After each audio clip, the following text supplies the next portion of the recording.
Hello everybody, Connor here. The Nintendo Switch 2. It's a little past midnight on June 5th, and I just got back from GameStop for the Nintendo Switch 2 midnight release.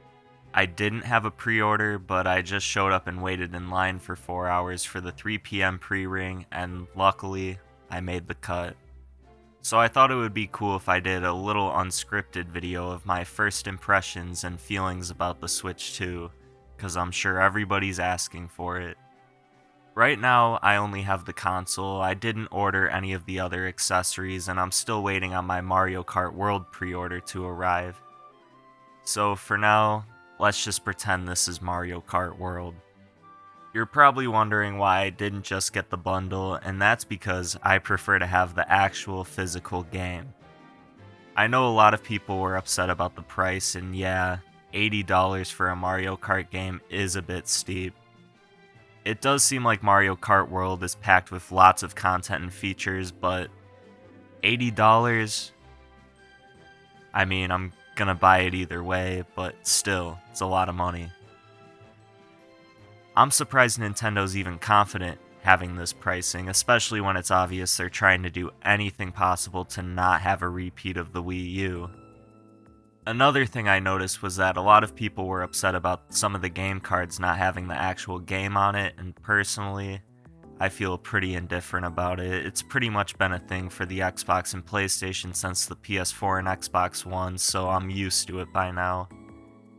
Is it lazy to not put the full game on the card? Absolutely. But it's not the worst thing. It's a better system than what they did with the Switch 1, where there was just a piece of paper included inside. It's not ideal, but I prefer to have this than no physical release at all, plus it still gives you the opportunity to share the game or trade it. One thing I'm super excited for is the Nintendo Switch Online GameCube Games. My copy of Chibi Robo is now useless.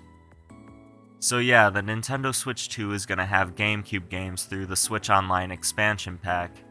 I'm not too sure why it's exclusive to the Switch 2, but I guess it's just another reason to get the system. The selection looks great. Right now it's only 3 games: Wind Waker, F-Zero, Soul Calibur 2, but classics like Mario Strikers, Luigi's Mansion, and Mario Sunshine are all on the way. I already own these games, but having them portably is super nice. I think it's going to be cool to see what other games they add to it over the next few months, and I wonder if Melee is going to get released as a part of it. Who knows, maybe we'll get Shark Tale or something.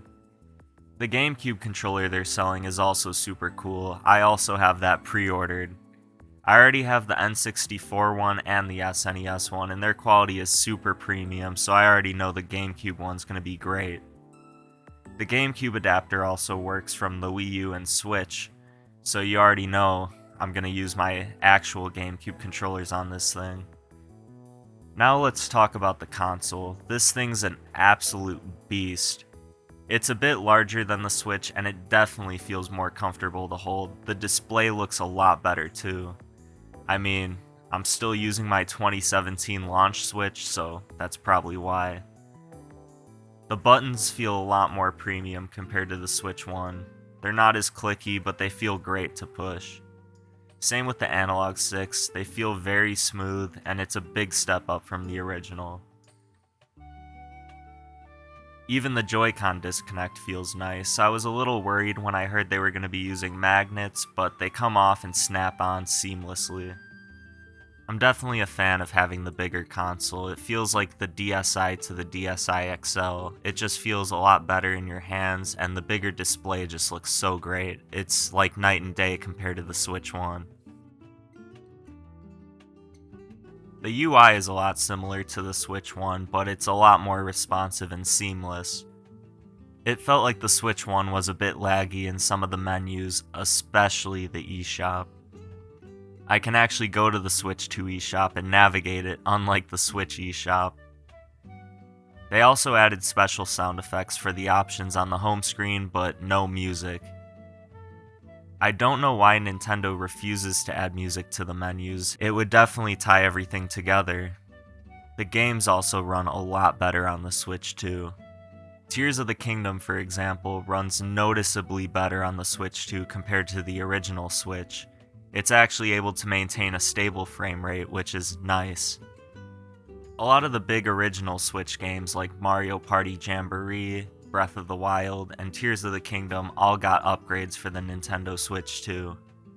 They cost an extra $10, but if you have Switch Online like me, you're able to get them for free.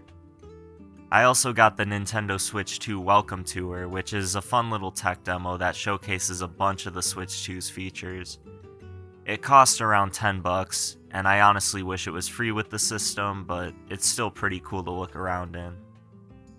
But yeah, that's where I'm at right now. I'm pretty happy with it so far.